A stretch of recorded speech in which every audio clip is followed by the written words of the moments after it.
Se pueden poner en pie, por favor. Vamos a leer la porción de las Escrituras que vamos a empezar a leer el día de hoy.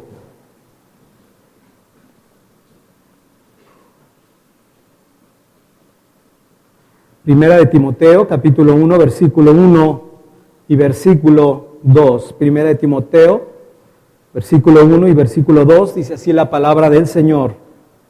Pablo, apóstol de Jesucristo, por mandato de Dios, nuestro Salvador, y del Señor Jesucristo, nuestra esperanza. A Timoteo, verdadero hijo en la fe, gracia, misericordia y paz, de Dios nuestro Padre y de Cristo Jesús, nuestro Señor. Amén. Pueden sentarse, por favor.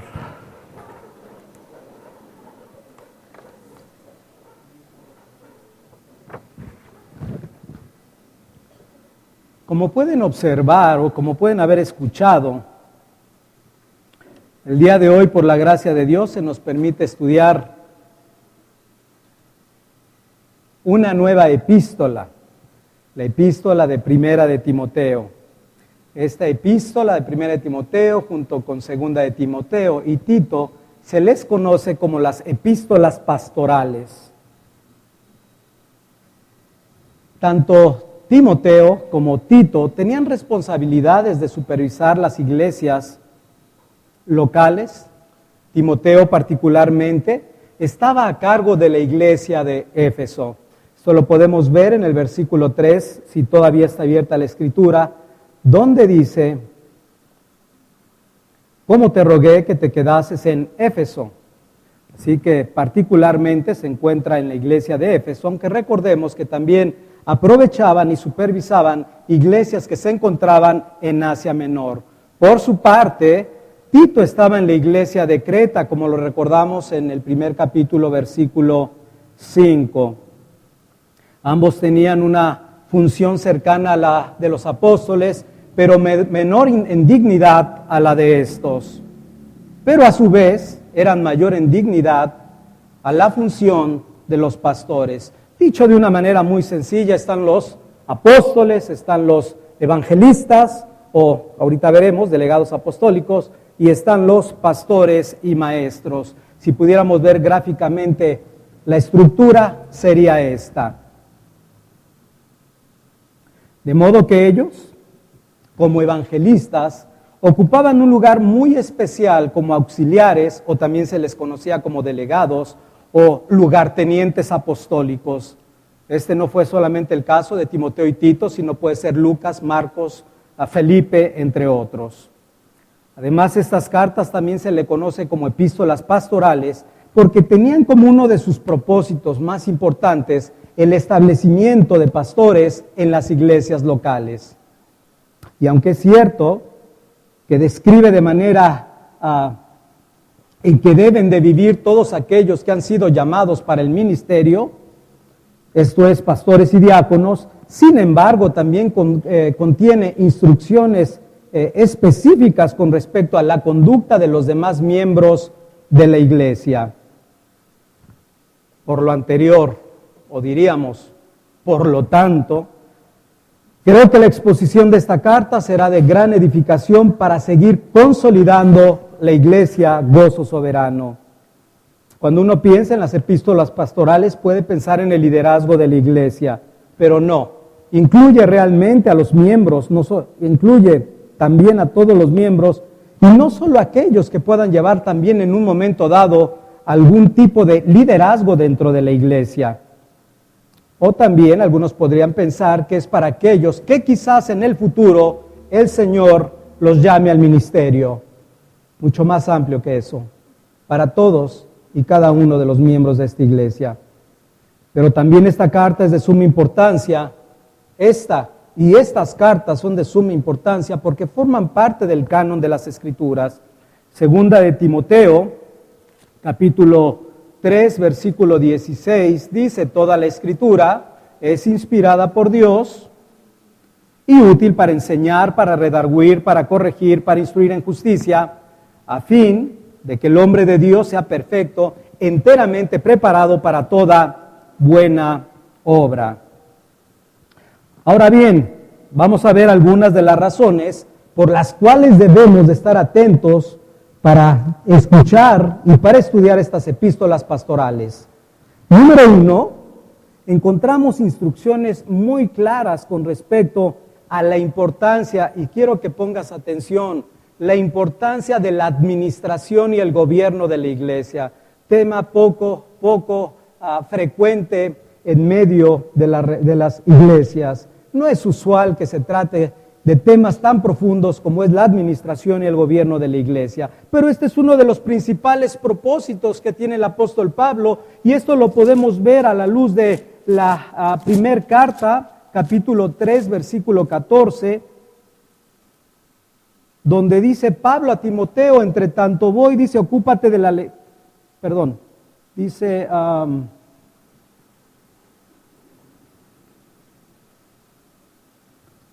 3, 14 y 15 dice: esto te escribo aunque tengo la esperanza de ir pronto a verte, para que si tardo sepas cómo debes conducirte en la casa de Dios, que es la iglesia del Dios viviente, columna y baluarte de la verdad. Por eso es de suma importancia que estemos estudiando con profundidad estas epístolas, la manera en que debemos conducirnos en la casa de Dios.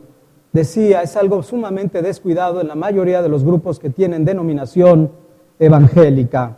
Dentro de estas instrucciones que da el apóstol Pablo, nos muestra un particular interés para establecer ministros. Él sabía que su tiempo en las ciudades que hemos mencionado, Éfeso, Creta, quizás podríamos hablar de los Corintios, Tesalónica, etcétera, sería muy breve.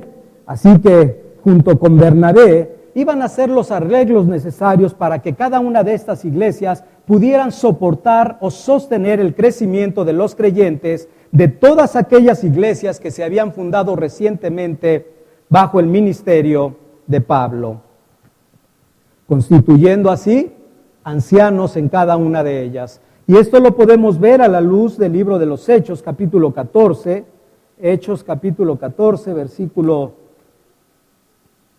23, Hechos 14, 23, donde dice acerca de Pablo y Bernabé: y constituyeron ancianos en cada iglesia, y habiendo orado con ayunos, los encomendaron al Señor en quien habían creído. Algo que vemos que inmediatamente el apóstol Pablo se había preocupado de llevar a cabo. Ahora, si quisiéramos ver un reflejo ya objetivo de esto que hizo el apóstol Pablo, lo podemos ver de cómo levantó estos ancianos, estos diáconos en cada una de las iglesias. Podemos verlo quizás a la luz de el libro de Filipenses en el capítulo 1, versículo 1, donde dice: Pablo y Timoteo, siervos de Jesucristo, a todos los santos en Cristo Jesús que están en Filipos, con los obispos y diáconos. Entonces, Pablo, vemos ahí también se dirige ya directamente con los ancianos y diáconos. Esto lo pide no solamente a Timoteo, como lo vemos, sino también a Tito. Decíamos, Tito capítulo 1, versículo 5, al que había dejado en Creta para que se levantase en cada una de las iglesias, dice, ancianos. Dice el texto de Tito, capítulo 1, versículo 5, por esta causa te dejé en Creta para que corrigieses lo deficiente y establecieses ancianos en cada ciudad, así como yo te mandé, con la autoridad del apóstol Pablo. Pero no solamente le dice debes de levantar ancianos, sino también le da cuáles son los requisitos que deben demostrar todas las personas que aspiran a ser ancianos u obispos. Y recordando que cuando escuchamos ancianos, obispos o pastores, indican el mismo oficio. Y así como describe Tito las diferentes características que debe de reunir un pastor, también lo vemos en Primera de Timoteo, capítulo 3, donde se nos dan estas características. Creo que un poco más amplio, que inclusive nos las da Tito. Pero dentro de estas cualidades o características que da con respecto a los ancianos en esta epístola de Timoteo, podríamos mencionar las siguientes. Número 1, ¿cuáles son las cualidades que debe de poseer un hombre que ha sido llamado a ser pastor? Y solamente un paréntesis. Cuando vemos cuáles son las características, no son opcionales de decir, bueno, cumplo con 3 o cumplo con 5 o cumplo con casi todas. Recordemos que el Señor, cuando llama, el Señor también capacita. El Señor es el que habilita. Y solamente para traer a tu mente lo que vieron hace quizás 3 semanas en Éxodo capítulo 31, fue la capacitación que el Espíritu de Dios, que el Espíritu Santo le dio a Bezaleel y a Oliab. ¿Recuerdas? Les había dado una porción particular de su espíritu para que pudieran llevar a cabo esas obras primorosas de arte. De manera similar, el Señor cuando llama, el Señor capacita. Si falta algo, el Señor lo añade en su bendita soberanía y gracia. Número 2, lo mismo, 1 Timoteo 3, características. ¿Cuáles son los requisitos de alguien que ha sido llamado para ejercer el diaconado? Esto lo podrás observar en capítulo 3, versículo 8 al 13. Más adelante en esta misma epístola vamos a ver la manera de tratar a los ancianos de manera digna, es decir, con respeto y honor, de acuerdo al capítulo 5, versículo 17 al 20. Por ser este un tema de mucha relevancia en la vida de la iglesia, no solamente de Comunidad Bíblica de la Gracia y cada una de las iglesias que el Señor ha levantado en medio de este ministerio, sino aún para esta propia iglesia. Esta es una de nuestras principales peticiones que tenemos en nuestra reunión corporativa. Que el Señor levante pastores, que el Señor levante ancianos. Los que vienen a este tipo de reuniones se darán cuenta que es algo que estamos clamando constantemente al Señor. Una petición continua al Señor. La iglesia crece, sus necesidades crecen con ella. Así que si tú estás con este tipo de enseñanzas que el Señor nos ha dejado por medio de Timoteo, es muy probable que podamos ser muy bien dirigidos por la palabra y por el Espíritu Santo para que en su momento el Señor levante de esta misma iglesia más ancianos y diáconos para ella. Pero otros aspectos importantes a considerar también dentro de la administración de la iglesia son, con respecto al culto público.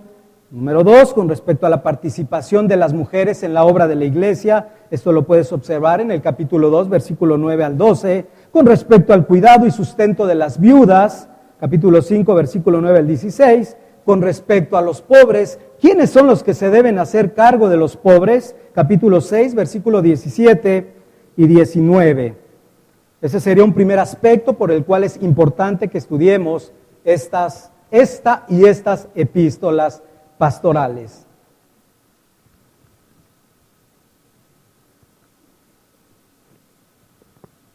El siguiente punto, y este también es de suma importancia, porque es el énfasis que pone en la sana doctrina y en los falsos maestros. Responderemos a preguntas muy comunes en nuestra actualidad como: ¿es cierto que no importa lo que crea una persona mientras sea sincera con lo que cree? Preguntas como: ¿debemos de unirnos al movimiento ecuménico dejando a un lado la verdad? Y cuando decimos la verdad en la fe, particularmente en el contexto del capítulo 1 de Primera de Timoteo, es el conjunto de doctrinas que nosotros hemos abrazado. ¿Debemos de dejarlas en pro de esa unidad? La respuesta creo que es inmediata: no. El Señor nos demanda así una unidad, capítulo 4, versículo 3 del libro de los Efesios, que nos dice que seamos solícitos en guardar la unidad en el Espíritu, y si es en el Espíritu es algo interno y forma parte de un cuerpo, es decir, es algo orgánico. ¿Sí? La unidad en el Espíritu, no la unidad externa, mecánica y mundana que existe hoy en los diferentes grupos religiosos.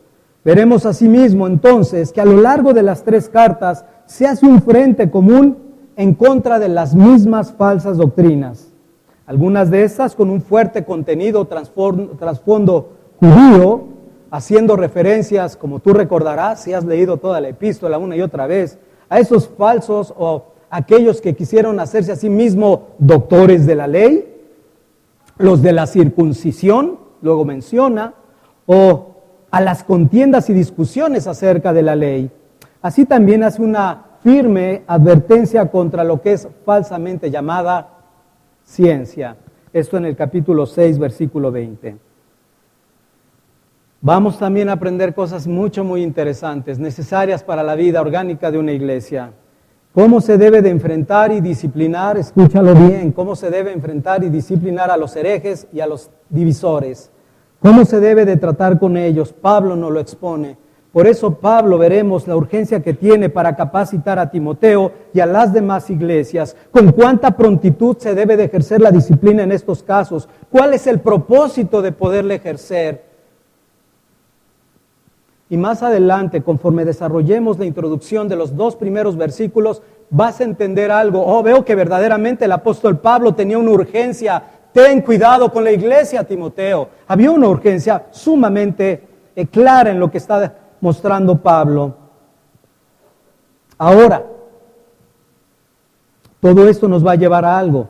La buena y necesaria consecuencia de que estemos expuestos, por el contrario, a la buena doctrina, nos va a llevar al tercer punto, que va de la mano con mantener una sana doctrina. Valorar y experimentar vidas congruentes con la sana doctrina.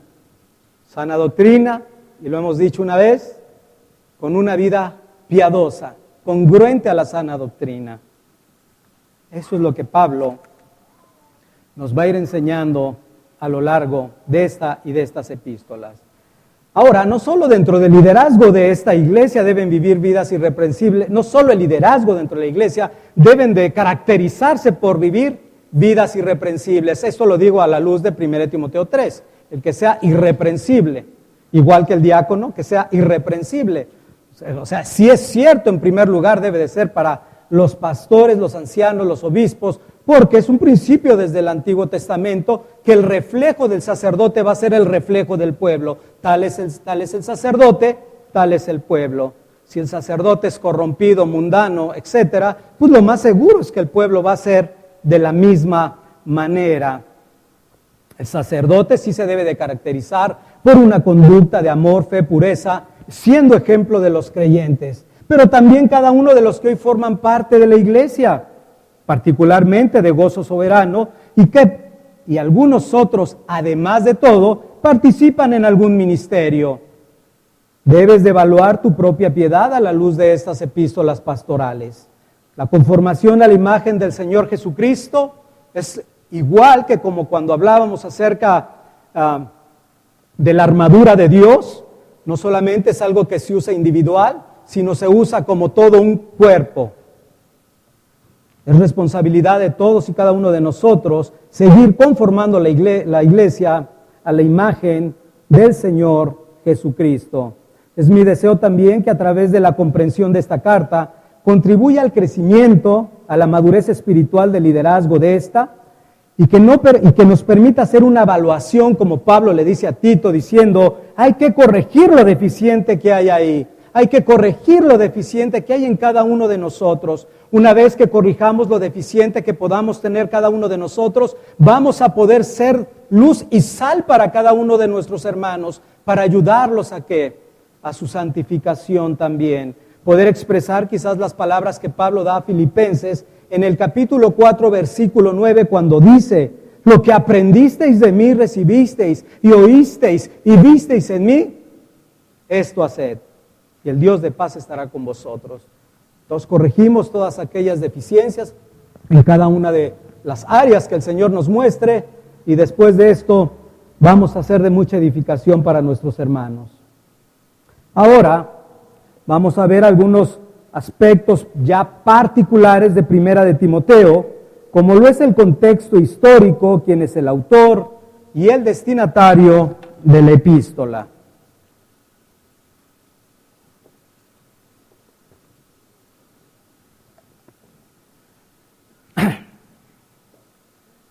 En el libro de los Hechos se nos narra que antes de llegar a Jerusalén, donde sería arrestado y posteriormente enviado a Roma y ser encarcelado, Pablo había visitado la iglesia de Éfeso y se reunió con los ancianos allí, si tú lo recuerdas, con el propósito específico de despedirse. Esto lo vemos en el capítulo 20, versículo 28 del libro de Hechos 20, 28, se reúne con ellos, tiene una visita con los ancianos, a los cuales les dice lo siguiente: por tanto, mirad por vosotros y por todo el rebaño, en que el Espíritu Santo os ha puesto por obispos para apacentar la iglesia del Señor, la cual Él ganó con su propia sangre. Dice versículo 29, porque yo sé que después de mi partida entrarán en medio de vosotros lobos rapaces que no perdonarán el rebaño.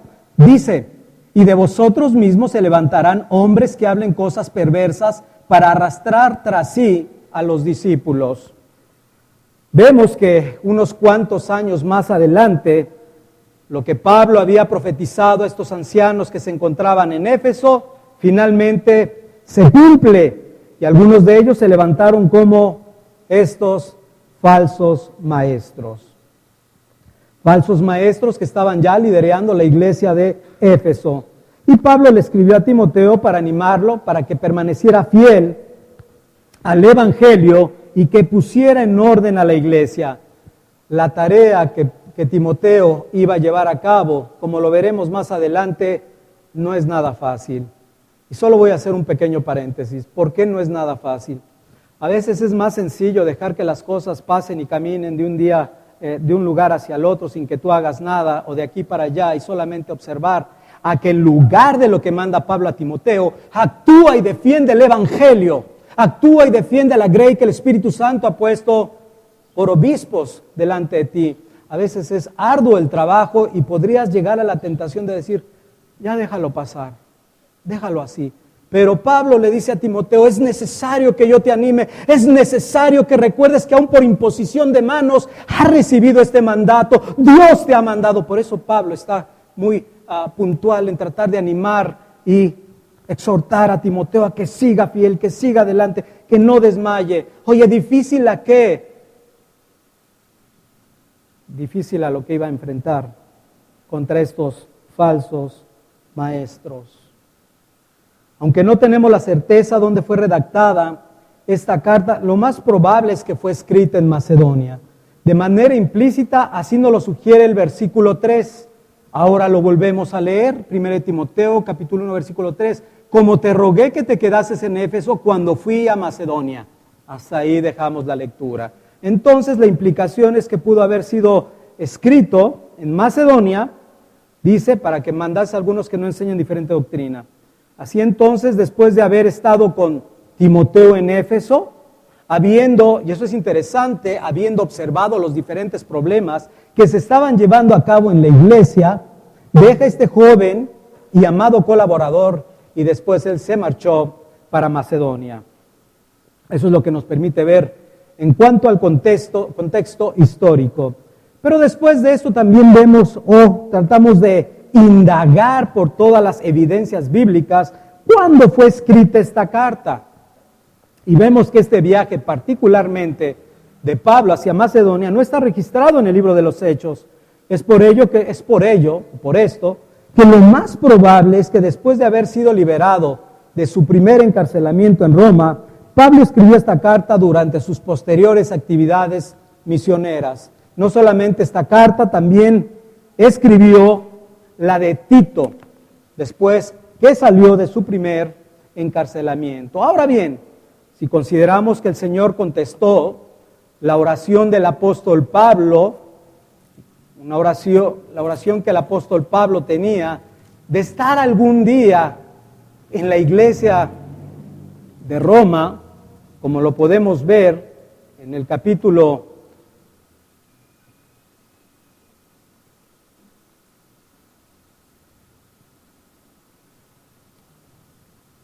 1, versículo 10, capítulo 1, versículo 10, dice, rogando que de alguna manera tenga al fin, por la voluntad de Dios, un próspero viaje para ir con vosotros. Entonces, si consideramos que el Señor le ha contestado esta oración al Señor, esto fue aproximadamente entre el año 59 y el año 60 después de Cristo.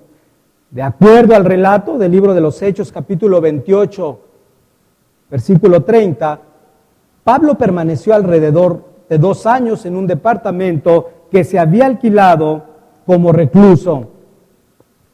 Así que si esto fue en el 59-60, pasaron 2 años, que fue liberado, diríamos en el año 62, y el último dato que tenemos fue que Pablo se dice que murió en el año 64, bajo el mandato de aquel emperador extremadamente perverso llamado Nerón, después de aquella acusación de que los cristianos habían incendiado a Roma, que fue en el año 64, podemos establecer que la carta esta y la de Tito fueron hechas o escritas entre el año 62 y 63.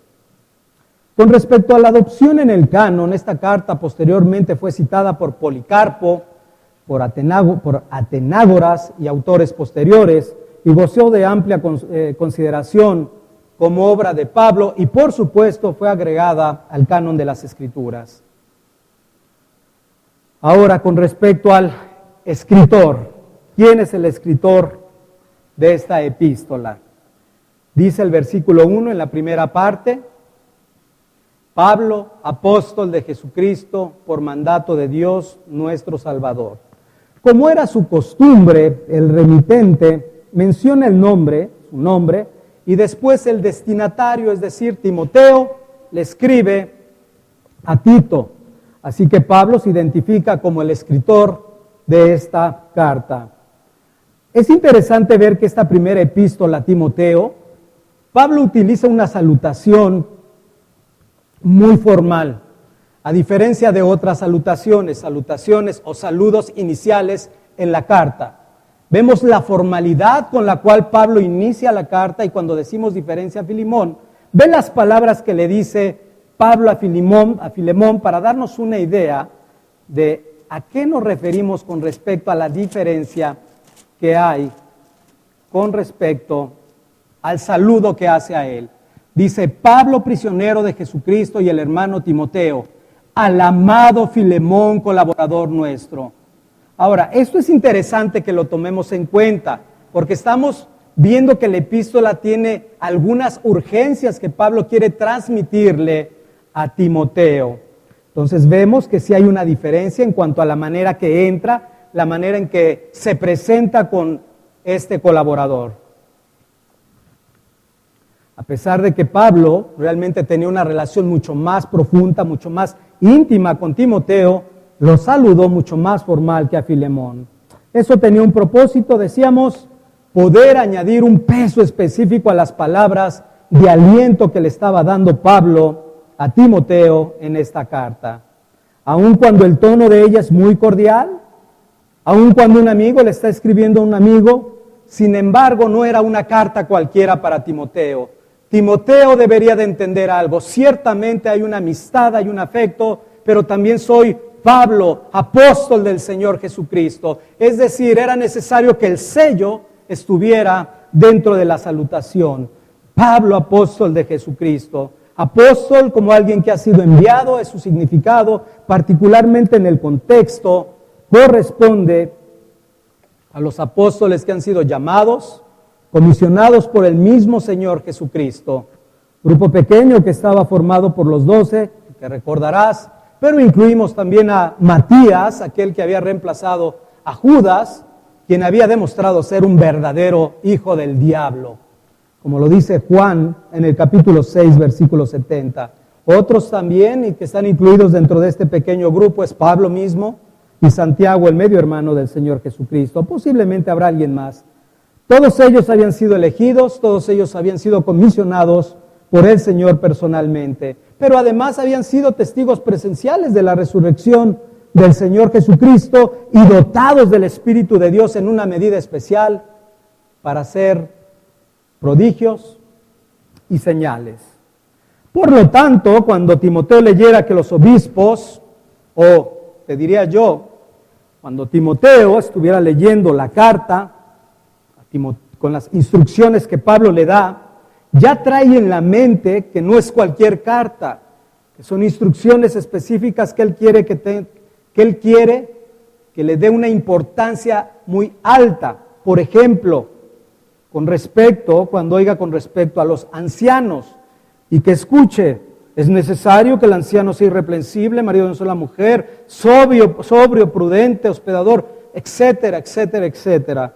O qué decir con respecto al diácono. Los diáconos asimismo deben de ser honestos, sin doblez, no dados a mucho vino, no codiciosos de ganancias deshonestas, etcétera, etcétera, etcétera. y finalmente dice, porque los que ejercen bien el diaconado ganan para sí un grado honroso y de mucha confianza en la fe. ¿Qué es entonces lo que Pablo quiere demostrar con todo esto?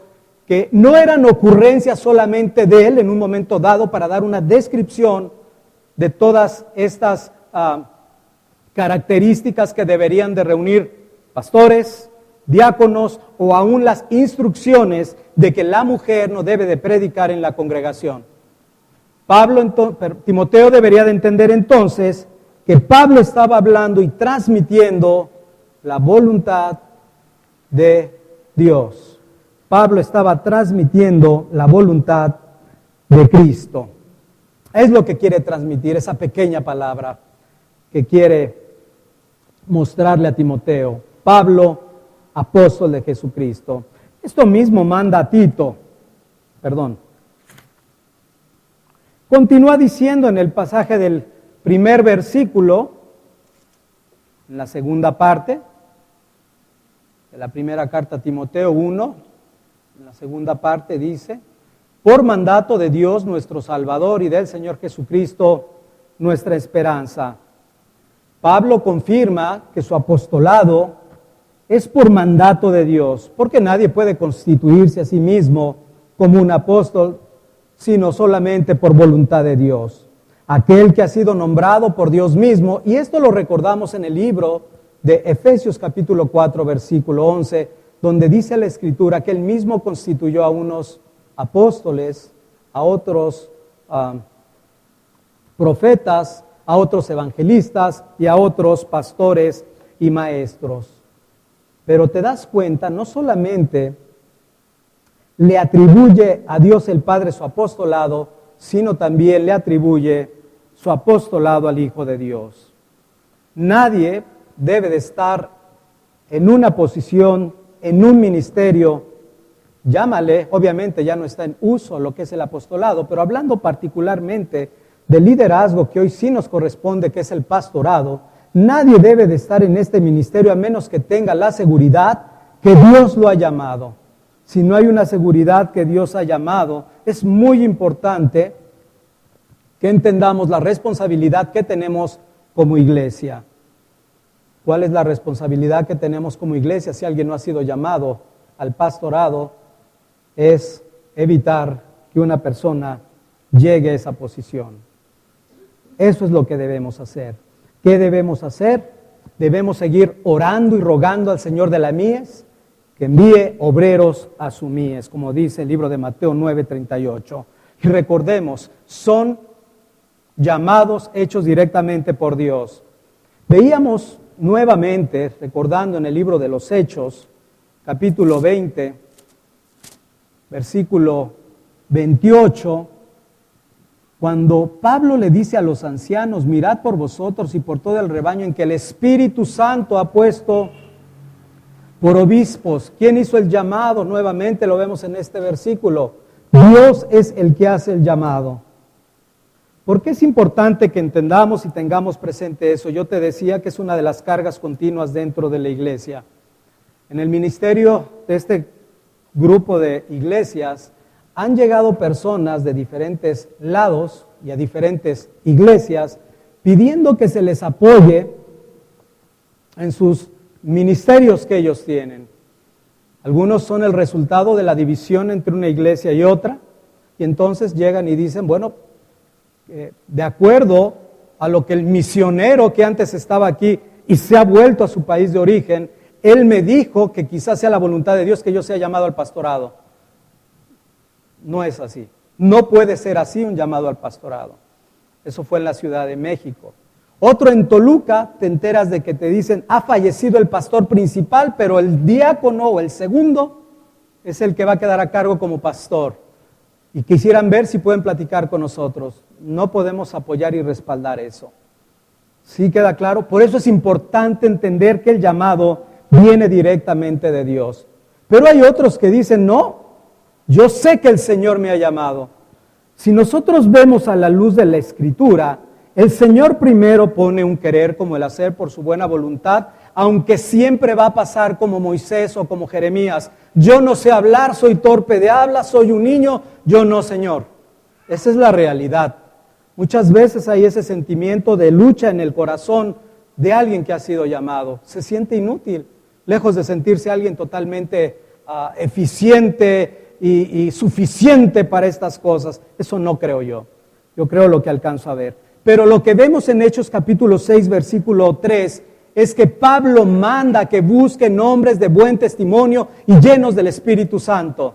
Después, en el capítulo 6, versículo 6, dice que por imposición de mano de los apóstoles, ellos fueron llamados, los 7 diáconos, entre ellos Esteban al ministerio. Entonces eso es lo que corresponde cuando el Señor lleva a cabo un llamado. Otro punto que deben de aprender a observar con respecto a esto: ninguno que no esté comprometido con su iglesia, hablo de la iglesia local, o que lo veas predicando el evangelio, ni siquiera se imagine que tenga un llamado de parte del Señor. Es totalmente incongruente. Aquellos hombres de los cuales habla Hechos capítulo 6 eran hombres que a la vista de todo eran hombres verdaderamente piadosos. No solamente en las funciones o en las cuestiones de compromiso de la iglesia, sino su abundancia de la palabra de Dios estaba en sus labios, llenos del Espíritu Santo. Son características que el Señor nos va a ir dando paulatinamente conforme avancemos en esta epístola. Pero continuamos con el versículo 1. Mira, llama a Dios Salvador. ¿No acaso es el título que con frecuencia se le asigna al Hijo? Cristo Jesús, nuestro Señor, nuestro Salvador, pero que también le pertenece al Padre. Recordemos que el Padre determinó redimirnos y salvarnos mediante el Hijo. Algunos textos que respaldan esto son los siguientes. 1 Corintios 1:21 dice, agradó a Dios. ¿A quién agradó? A Dios, salvar a los creyentes por la locura de la predicación. ¿Qué decir del libro de los Efesios? Capítulo 2, versículo 4.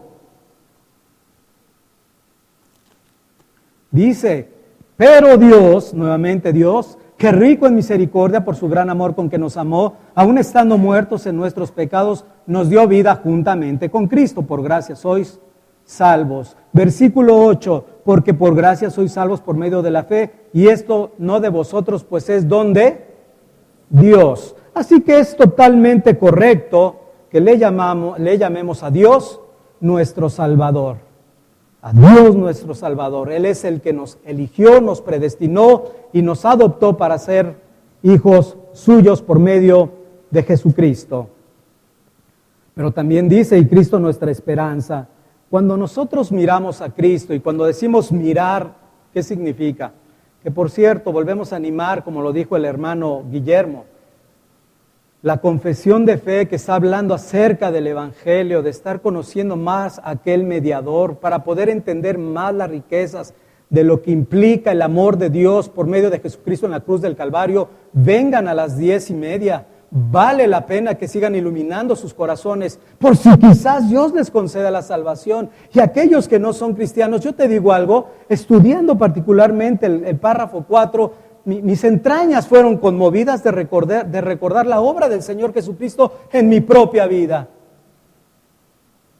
Ahora puedo entender, de acuerdo a lo que estudiamos en la mañana, con respecto a Cristo nuestro mediador, y que fue algo conciso con respecto al Evangelio. Ahora dice aquí, Cristo nuestra esperanza. Claro, cuando miramos a Cristo, cuando miramos la obra en la cruz del Calvario, cuando miramos al crucificado, es en el momento que comenzamos a tener esa esperanza. Él es la fuente, Él es el objeto de esta esperanza, y en Él podemos encontrar la revelación de Dios como nuestro Salvador. Ahora sí podemos mirarlo por medio del Hijo. Por eso la importancia de poder seguir aumentando las dimensiones del amor de Él. Pero continúa el apóstol Pablo diciendo, ¿cuál es el destinatario? 1 Timoteo, capítulo 1, versículo 2 dice, destinatario. A Timoteo, verdadero hijo en la fe, gracia, misericordia y paz de Dios nuestro Padre y de Cristo Jesús, nuestro Señor. Podemos ver que esta es una carta que es de alguna manera privada. Está dirigida a Timoteo, joven colaborador de Pablo, quien por años Pablo le había confiado importantísimas misiones. Fue escrita por Pablo, por su mentor, estaba dirigida hacia Timoteo, con el propósito de darle una dirección específica con respecto a la tarea de la manera en que debe de supervisar las iglesias locales.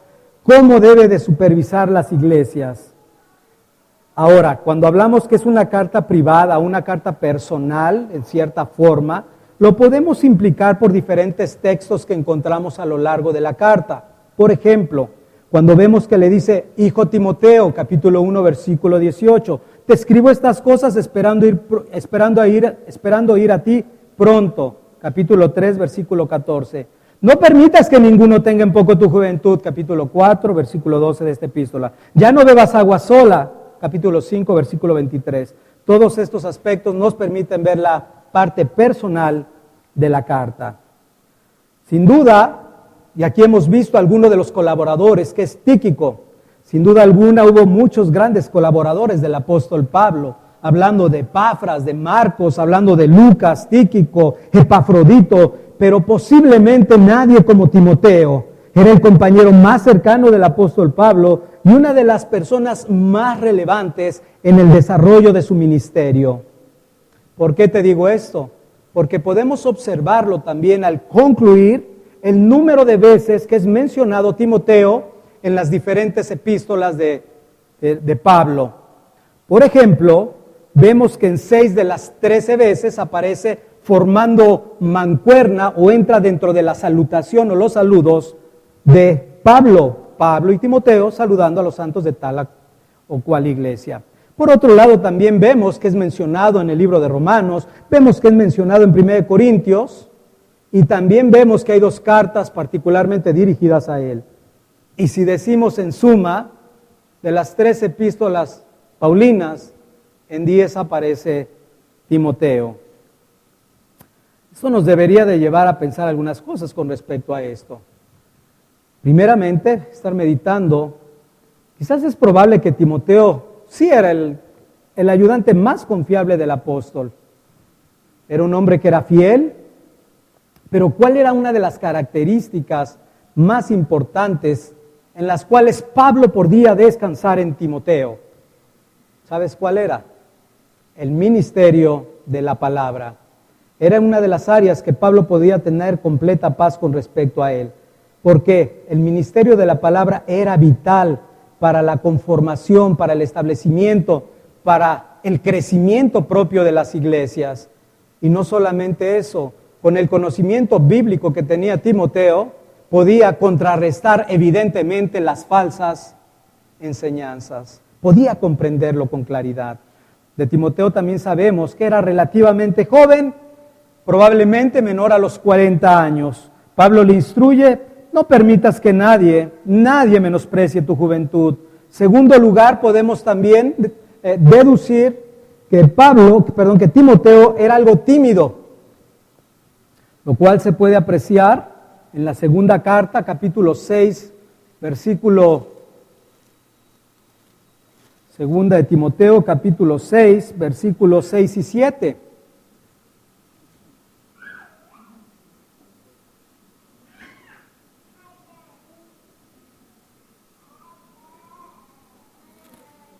Segunda de Timoteo, capítulo 1, versículos 6 y 7.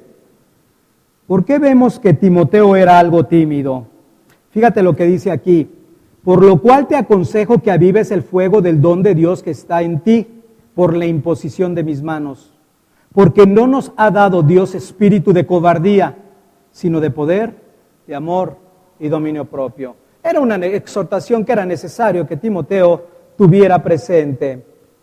En tercer lugar, también vemos que Timoteo era algo enfermizo, por eso Pablo lo instruyó a tomar un poco de vino por causa de su estómago y de sus enfermedades, como lo decíamos en el capítulo 5, versículo 23. Ahora, piensa en esto, para que sigamos tratando de entender los pensamientos, los caminos de Dios. Cuando tú oyes que el joven Timoteo, para empezar, no era un hombre maduro como el apóstol Pablo. Quizás le llevaba 30 años, no lo sé, 20 y tantos, 30, no lo sé. Pero era un joven en cuanto a la edad.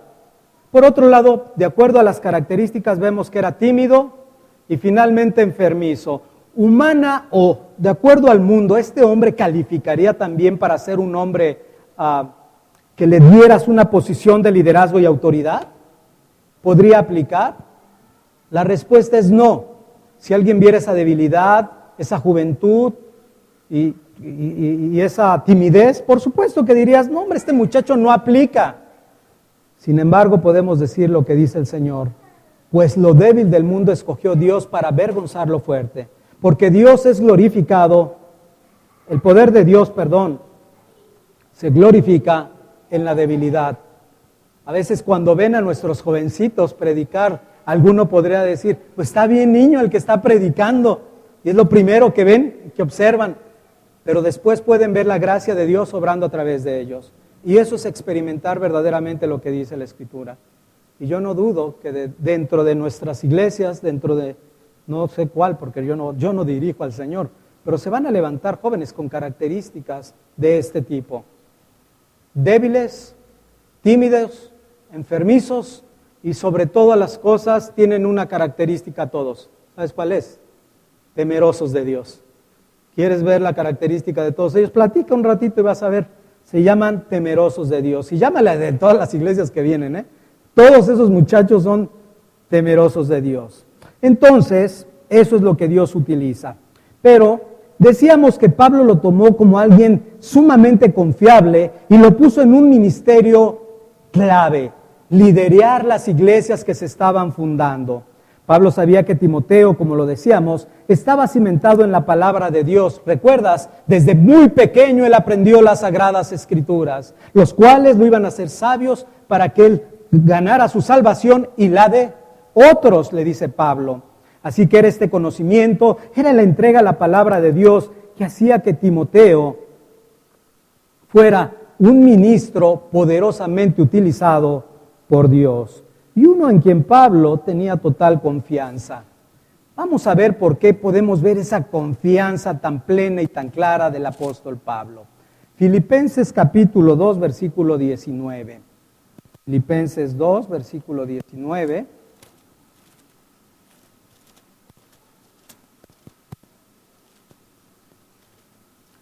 Dice: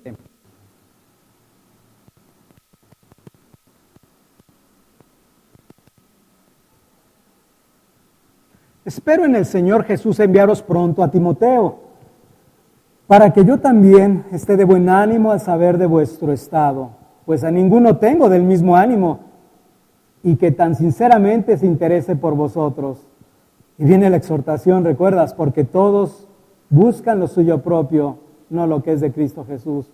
Pero ya conocéis los méritos de él, de Timoteo, que como hijo a padre ha servido conmigo en el Evangelio.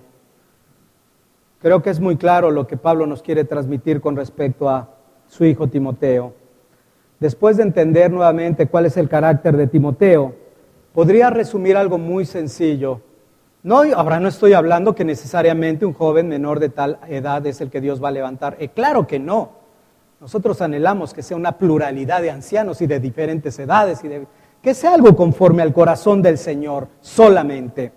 Pero podemos ver que una de las características que menciona este pasaje de Filipenses capítulo 2 es que Timoteo no buscaba sus propios intereses. ¿Te diste cuenta? Alguien que sinceramente se interese por vosotros. Jóvenes que están, o gente madura, cuando digo jóvenes no siempre son jóvenes, o gente madura que está dispuesta a ver por la grey de Dios, por la iglesia del Señor. En pocas palabras, no buscando lo suyo propio, sino lo que es de Cristo.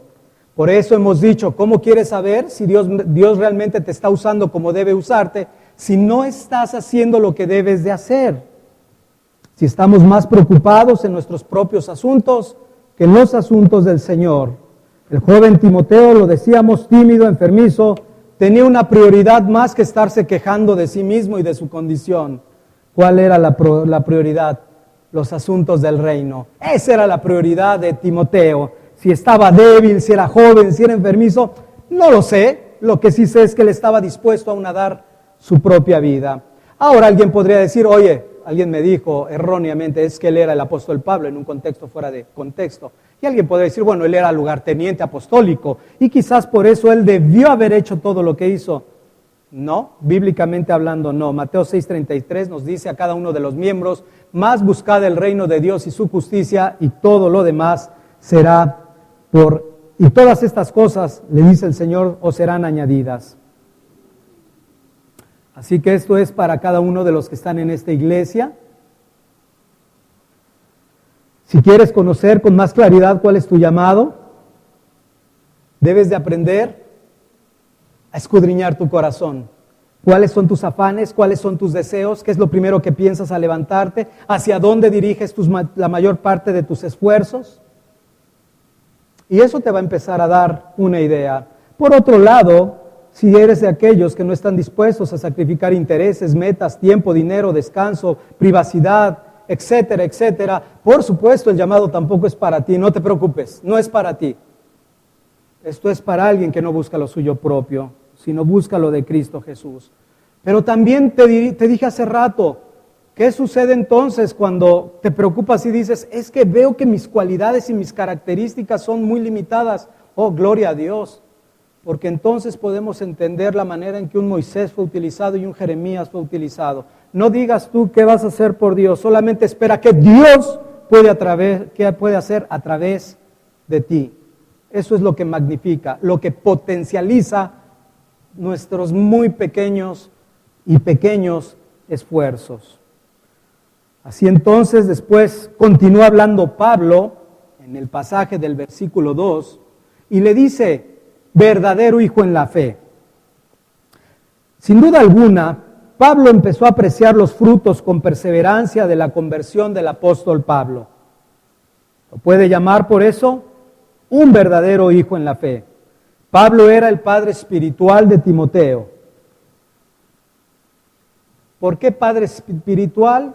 Lo que podemos alcanzar también a ver a través de las Escrituras es que Pablo tuvo una doble influencia en Timoteo. Por un lado, él fue quien lo llevó a la salvación, a los pies de Cristo, pero también era su mentor, alguien que lo llevó al crecimiento en lo espiritual, tanto para llevarlo a los pies del Señor como para su propio crecimiento espiritual. Pero en palabras de Juan Calvino, él dice lo siguiente con respecto a este título, hijo Timoteo, o él pasa a ser padre espiritual de Timoteo. Con respecto a esto y para evitar alguna confusión con respecto a otro pasaje, Calvino dice lo siguiente, solamente Dios es el Padre de todos en la fe, porque Él nos regenera por su palabra y por el poder de su Espíritu, y porque nadie sino solo Él otorga la fe. Amén. Pero aquellos que en su gracia le ha placido emplear como ministros, les da el privilegio de compartir este privilegio, pero, y ahí viene el pero, de manera subordinada. Pablo es un padre espiritual en un sentido subordinado, porque primero está el Padre de las luces, como un instrumento en las manos del Dios Altísimo. Y él puede entonces decir un verdadero hijo en la fe, alguien que verdaderamente ha experimentado la gracia salvífica de nuestro Señor y Salvador, Jesucristo. Espero que digan de esto de ti, que si eres cristiano, que realmente tu testimonio da la misma evidencia para decir verdadero o verdadera hija en la fe. Ahora es común ver también, estamos por terminar el texto, es común ver que en las epístolas del apóstol Pablo inicia diciendo gracia y paz. Pero ahora te das cuenta, añade una palabra más que es misericordia. Por primera vez le añade la palabra misericordia, gracia, misericordia y paz. Esta palabra griega que usa Pablo es una traducción de la palabra gesed, que se refiere básicamente al amor de Dios, al amor de pacto que tenía Dios por su pueblo.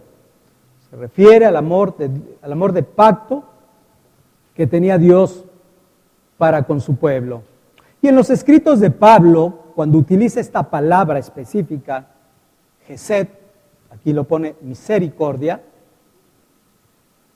lo hace en el contexto donde enfatiza la elección y la salvación de Dios, y esto es importante para aquellos que no lo merecen.